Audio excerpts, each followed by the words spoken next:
All right, I will call the Thursday, July 9th, 2019 Community Redevelopment Agency meeting to order at 6:12 PM. Roll call, Madam Clerk. Board Member Roth. Here. Board Member Guzman. Here. Board Member Maldonado. Board Member Bailey. Board Member Hello? Bailey. Yes. Board Member Faircloth. Vice Chairman Burgess. Here. Chairman Shelley. Here. Any deletions, additions, deletions, or deferrals? None. Approval of the minutes. Do I have a motion to approve the minutes? Move it. Moved. Do I have a second? Moved and seconded. All in favor, say aye. Any opposed? Ayes carry. New business, tab 2.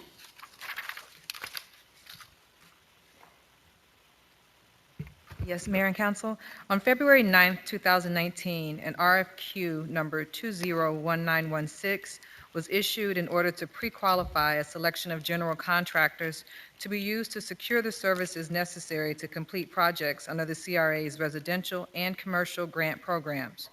Once the pre-qualified list of contractors is established, they will be invited to bid on individual residential and commercial rehabilitation projects, with the award going to the lowest bidder.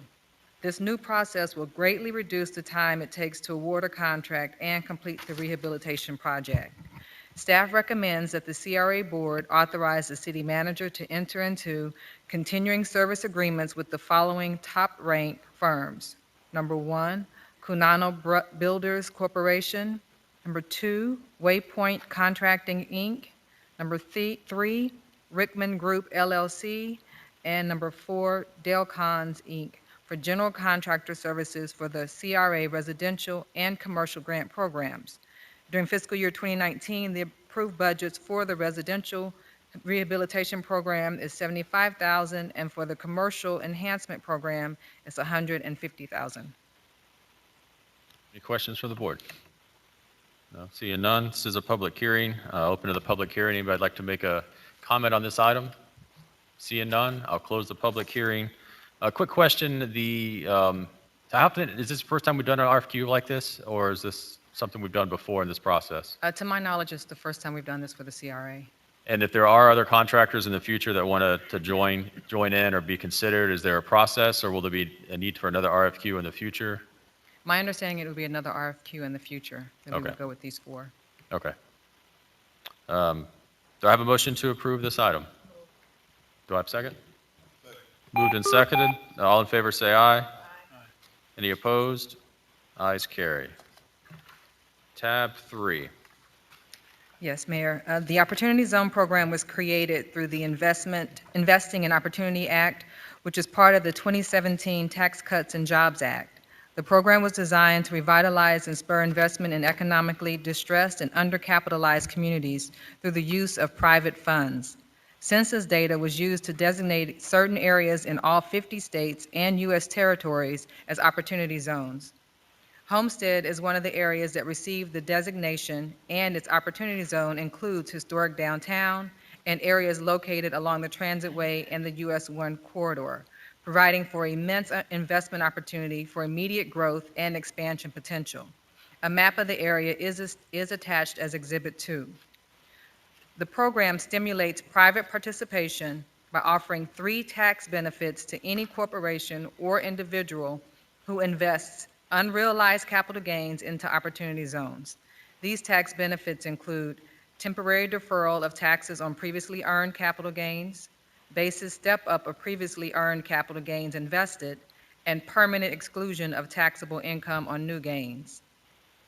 Opportunity funds can finance a broad variety of activities and projects, including commercial and industrial real estate, housing, infrastructure, and existing or startup businesses. Much like the New Market Tax Credit Program, the Opportunity Zone could be an excellent source of funding for downtown redevelopment projects, as well as other developments within the area. This particular area of financial services is highly specialized and requires the specific expertise of a consultant knowledgeable in the field. Classic Lake Consulting and Investments, Classic Lake, has submitted a proposal to provide consulting services to guide the city through the application and program requirements. For their services, Classic Lake is to receive a retainer of $25,000 invoiced at an hourly rate of $150 and a success fee of 2% of funding secured for any project selected by the city where Classic Lake is not engaged directly by the developer and the city requires Classic Lake's assistance securing funding for any project. A summary of Classic Lake's qualifications is attached as Exhibit 3. Also attached as Exhibit 4 is the Classic Lake proposal, and Exhibit 5 is the professional services agreement. Staff recommends approval of the attached resolution approving execution of a professional services agreement with Classic Lake Consulting and Investments. City Attorney, do we need to read the resolution before we? Okay. This is a resolution of the Board of the Community Redevelopment Agency of the City of Homestead, Florida, approving an agreement with Classic Lake Consulting and Investments for consulting services related to the city's Opportunity Zone, authorizing the city manager to execute the agreement, providing for implementation, and providing for an effective date. Vice Mayor Burgess. Thank you. I guess my, my question is, I brought several groups down here with Opportunity Zone potential. Would they be affected and have to pay the fees, or how, who, and what happens with those people that have already been in contact with the city if they're to move forward with a project or what in the future? Yes, they could still move forward with the project. The role of the consultant is to go out, first educate staff on the Opportunity Zone, to recruit development potential projects to come to the area, and then also walk us through the process. Once they have chosen us and want to do a project here, then there's some federal regulations and process, much like the new market But tax credit. I guess my So- question is, I understand that, but my question is, if they've already been brought to the city, does he get the 2%? I believe you said it's a 2% fee. Now, they've already been here, and they were brought without him bringing them here. Right, but that's just the initial part of it. There's many steps that follow I that, understand that. that he would be engaged in. So this point. does he bring them at a reduced, do they get a reduced fee, or do they stay at 2%? Because I understand that part of his job is also to recruit people Yes. and bring them here. Yes. So they've already been recruited and brought here and shown stuff. They understand that's what they do, so they understand the whole process already, so he's not going to help them. But there's the piece of us needing to deal with the regulations, the application process, That's us. That's not them. but that's where he's going to assist us, Right. with them, working with them. So he gets, I- if they come in and they've already been here, and maybe Mr. Manager, I don't see how it's fair that he takes 2% of their fee, or, excuse me, their investment or whatever, if he's not the one that brought them here and all that. That's my question.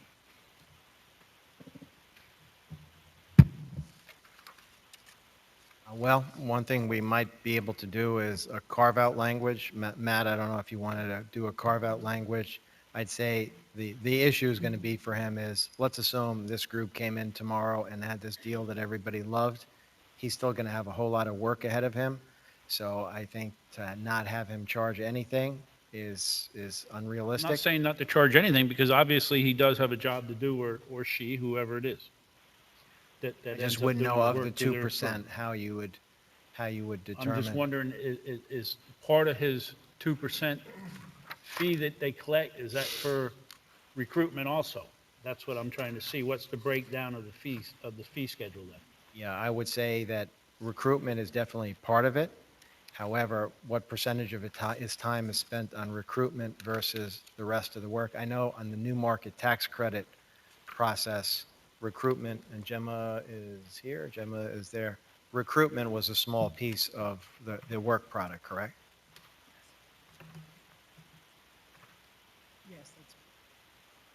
Yes, that's correct. I would say it's approximately 10 to 20%, depending on the deal, the size, and the amount of funders that need to get So brought I into don't the know table. if we can propose, 1.5% fee, if it's somebody that we brought in, the first three that we brought in, if that makes you feel comfortable, we could propose that to Kyle. I don't know that he would have an issue with that, if you're comfortable with that. I'm we just, could- I'm just wondering what the whole schedule, what recruitment would be Yeah, considered. generally, with the new market tax credits, there was a group of people, they go to one or two of these meetings where they're all there pitching their projects, and so for him, he might have 20, 30 clients, and he's pitching to all these organizations the projects that he has in his inventory. So what percentage of his time is spent on that versus the other work? We know through that new markets process, the vast majority of his time was spent on things not related to the recruitment. So I'm okay with the 2%, but if you'd prefer the 1.5 carve out for the I mean, three that came. I'm fine. I was just trying to figure it all out Yeah. because, the people that had been here, I'm not sure exactly, what their plan is, if they've got one, if they, as they're moving forward or they're back still doing their stuff. and What all we that. can do is we can put a 1.5% fee for the three. We can put some language in for the three that came and talked to us, and he'll either accept it or we can come back again. One They other may cop, never come back to us, Yeah. so they may not be the ones, he may get other people closed and done before these Agreed. people, but I just was wondering how that all worked out if, they've already been So here. it's up to you. If you want to do that, we could put in the 1.5. The other thing, one caveat here is, unlike new market tax credits where they've been around a while, there's a whole This is a whole new history of learning this is a process. brand new Right. thing, and everybody's chasing them, everybody's talking about it. Some people have overestimated the value of this, and and then some people have done well with it. So we're really in uncharted territories. So I don't want to overpromise here, but it's difficult to get in the game unless we have No, I somebody mean, to help I'll us. leave it there. I just was trying to figure it all out as I read Okay. this the other night. So you want to leave it the way it is? That's fine, and then I guess, if one of those has an issue at the end, then maybe we can, if they are to come back with a project, we perhaps do something internally. Sure. Thank you. No problem. Just follow up on Vice Mayor's line of questioning. So who is paying the fee, this 2%? Is that the city paying the fee to the consultant, or is it the group or the investor or the developer that's being brought in? Are they paying out of their pocket this fee? Because that's where I'm confused. Who's actually paying this 2% fee?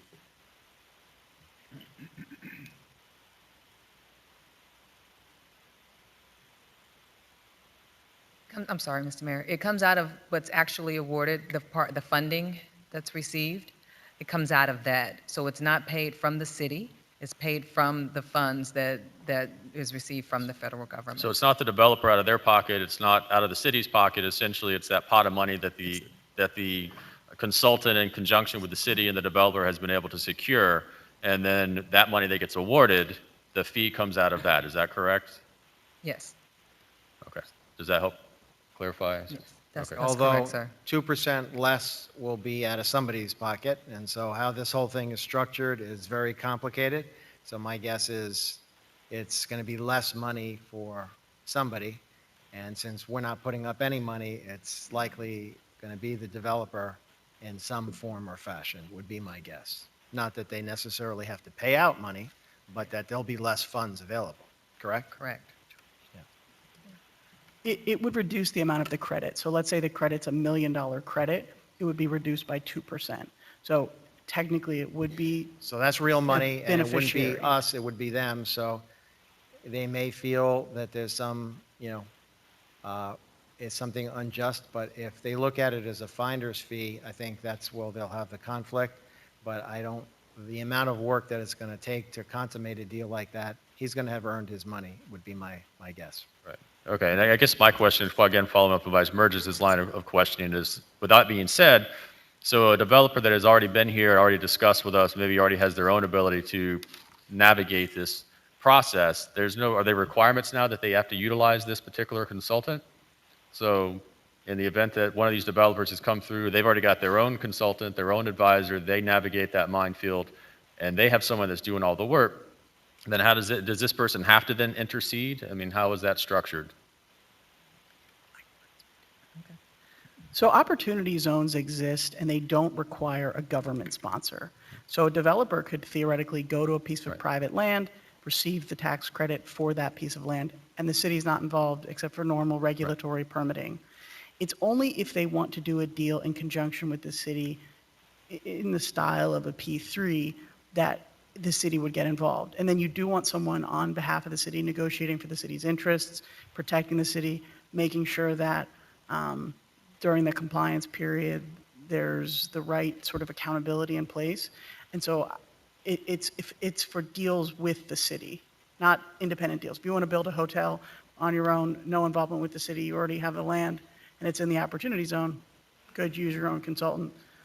It's for those conjunction deals. Right, and that's my question is, are we trying to contract for a third party here? And I think the answer is no, we can't. So if a third party comes in and can operate independently, that's fine. If we're involved in the process, then at some point there'll be some negotiation between the city, the developer, and obviously our consultant that's come in. And so all of these kind of nuances will have to be worked out at that point, correct? I think so. Yeah, okay. Vice Mayor Burgess. With this being such a new opportunity for cities to use and for developers and everything, how does this, is this a pretty standard fee that's out there, or is this the normal that these people are receiving for their services? This is actually pretty low compared to ones that I've seen. I've seen some that are higher than this 2%. And then this is actually if we have a project and a developer does not, and he doesn't select Kyle, want to work with Kyle, but we need Kyle to help us with that project. And that's when the 2% comes into play. So it's And/or we restructure the deal, because the first batch of money is our money, the $25,000. It's an hourly rate. And then what would happen after that is he comes in with a deal. You either like it or you don't like it. And then if you don't like it because of the fee, then there'd be negotiations and you deal with it. If you don't like it at all, you have something else that came in, you have the right to reject anything. It's a mutual deal between you and the consultant if he brings something in that you like. Okay. So I don't see that there's a whole lot of risk here for you, Right. and you can always say no at the end. No, The big just- risk would be the $25,000. He'll start burning up some fees, and that's, just part of the risk you're assuming at the front end. Just being so new that, there's a lot of things, a lot of unknowns out there that A go lot of with it. unknowns. Thank you. Thank you, Thank you, Mayor. Vice Mayor. And See it's, an I additional- think the percentage of the country that's in an opportunity zone is 30%, 40%, what was it? Each state has opportunity zones. Right, but So- in total, it's a pretty wide swath of Yeah. the country. So, there's a lot of people chasing it, and the same rules apply as if you're close to Manhattan and there's an opportunity zone there, that may be a safer real estate deal than Homestead, and it's the same tax credits. It's the same benefits from the federal government. So it really depends on the circumstances of the deal. In Florida, there's plenty of places that are opportunity zones, and some of them are more marketable than Homestead, and some of them are less. So all of that will be part of the equation here on whether we're successful or not.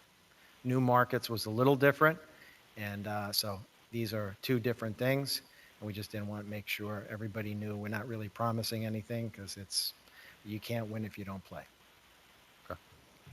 Any additional questions or comments from council? Seeing none, this is a public hearing, open to the public. Any questions or comments from the public?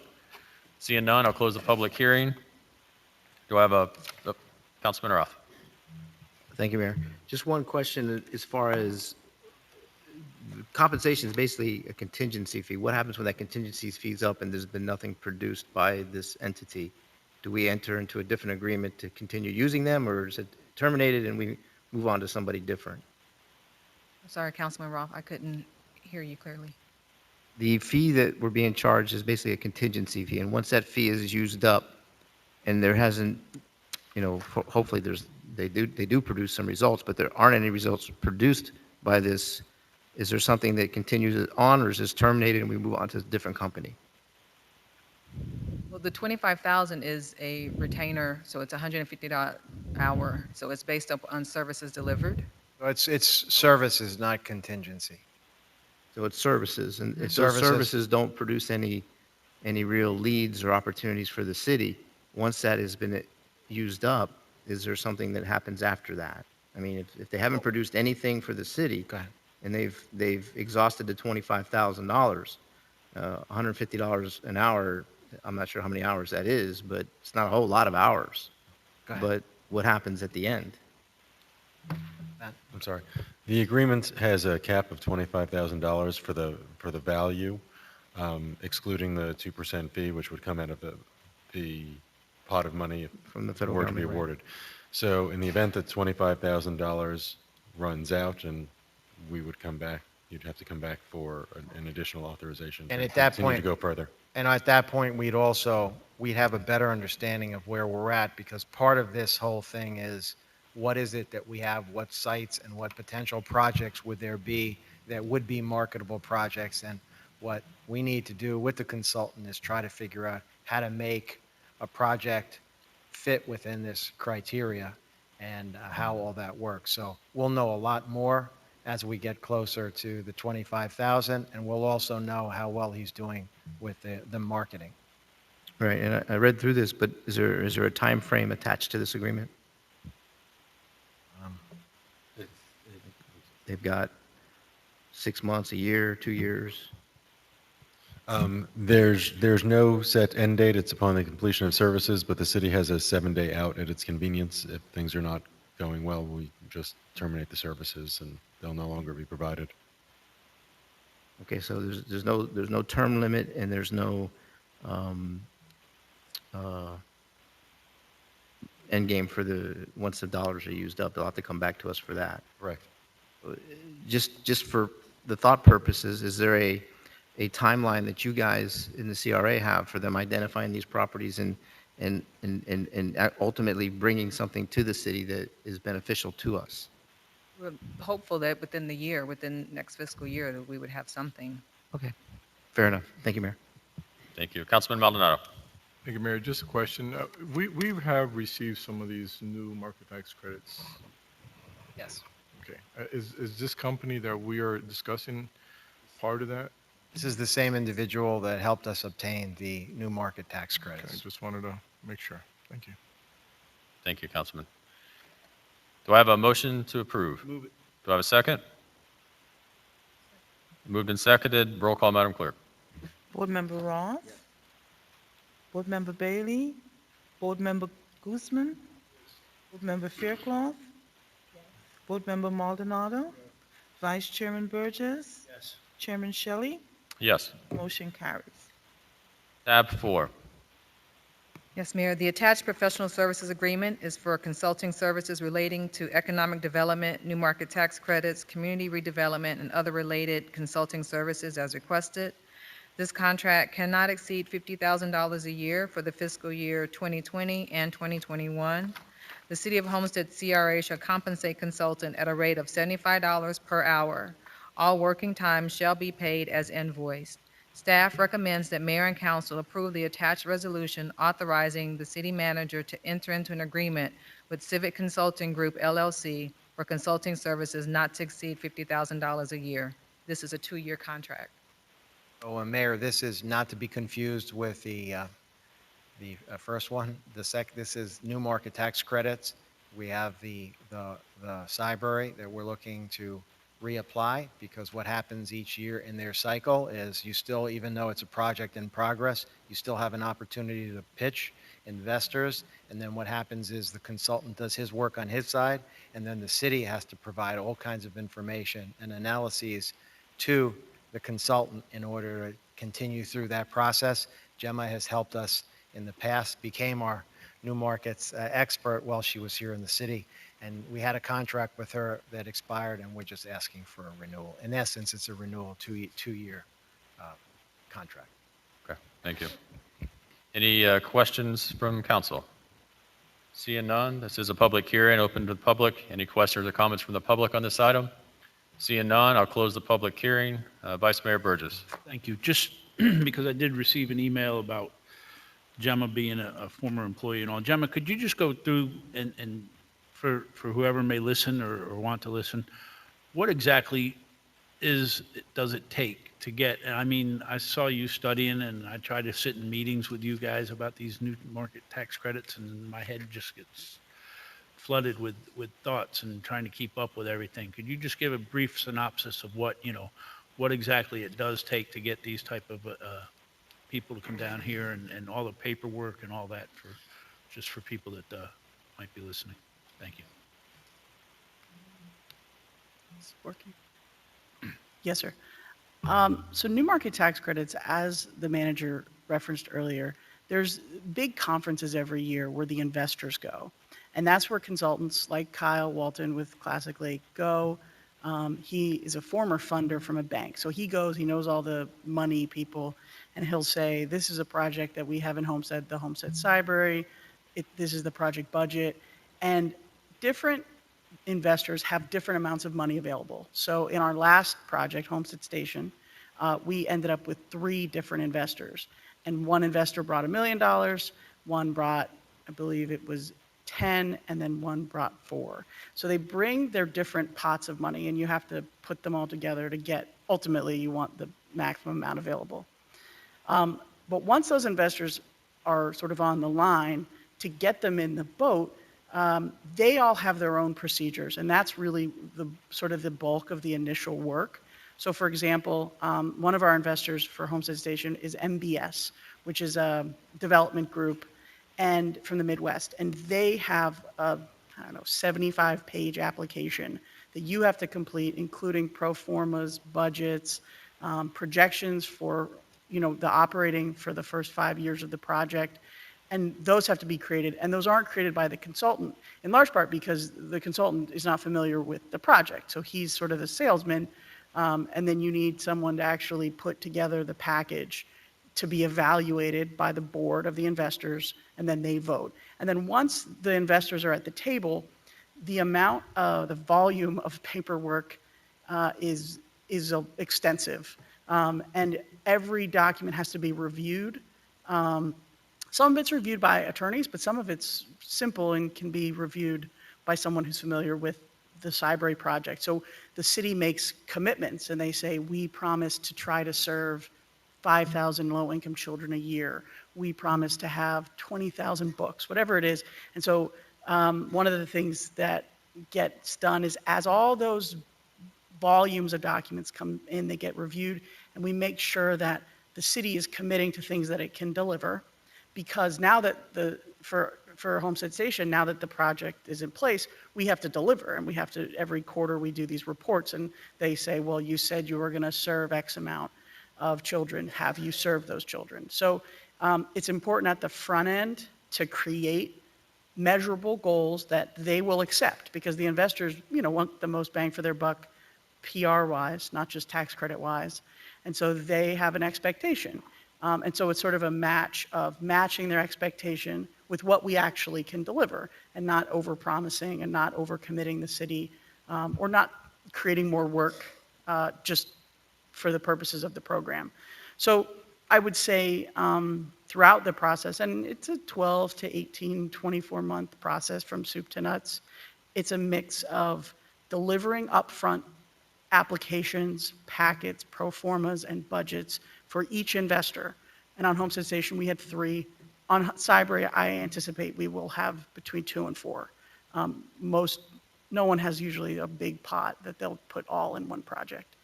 So it's sort of jumping through all of their hoops.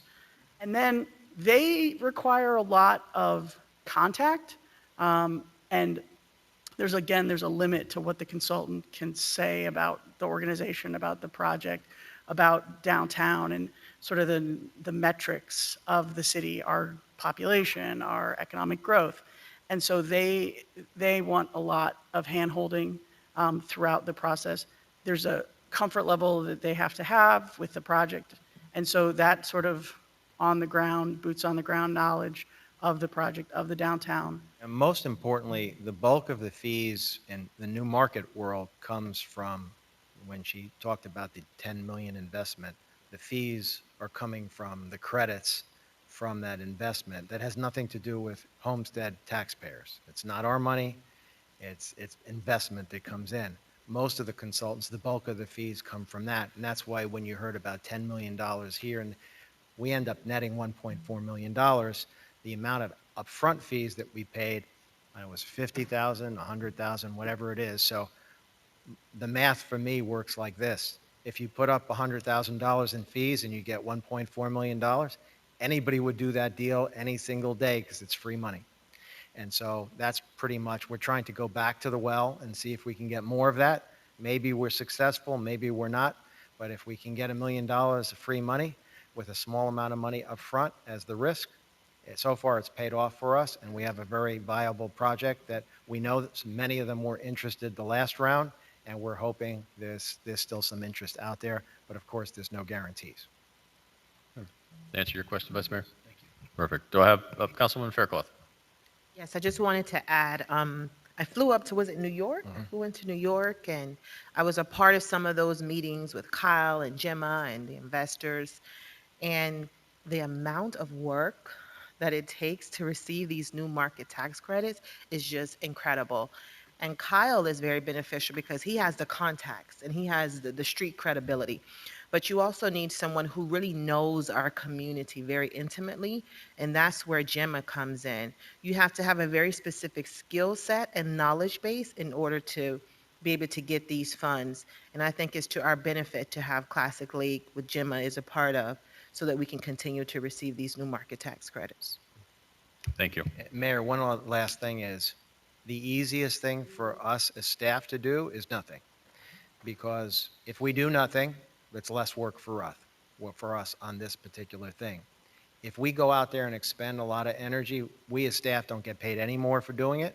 But the reason why we've hustled as much as we had on this is because if it was us personally, and there was a pot of money out there someplace where if I, spent a night in a field someplace and dug through the ground and there was $1 million sitting there, I would dig all night to get it. And so we'd like to treat taxpayers the same way, which is if there's free money out there, we're going to dig as hard as we can to find it. And we found $1.4 million, and we'd like to find more if we can. If we can't, it's not for a lack of trying. Perfect. Thank you, Mayor, or City Manager. City Attorney, do you need to read the resolution before I get a motion? Okay. It's a resolution of the Board of the Community Redevelopment Agency of the City of Homestead, Florida, approving an agreement for professional consulting services with Civic Consulting Group LLC, providing for implementation and providing for an effective date. Thank you. Do I have a motion to approve? Moved and seconded. Roll call, Madam Clerk. Board Member Guzman? Board Member Faircloth? Board Member Roth? Board Member Maldonado? Vice Chairman Burgess? Yes. Chairman Shelley? Yes. The motion carries. Any reports from board members? Seeing none. Public comment? Any general public comment? Seeing none, I'll close the public comment. Do I have a motion to adjourn? Motion. Moved. Do I have a second? Moved and seconded. All in favor, say aye. Any opposed? Ayes carry. We are adjourned.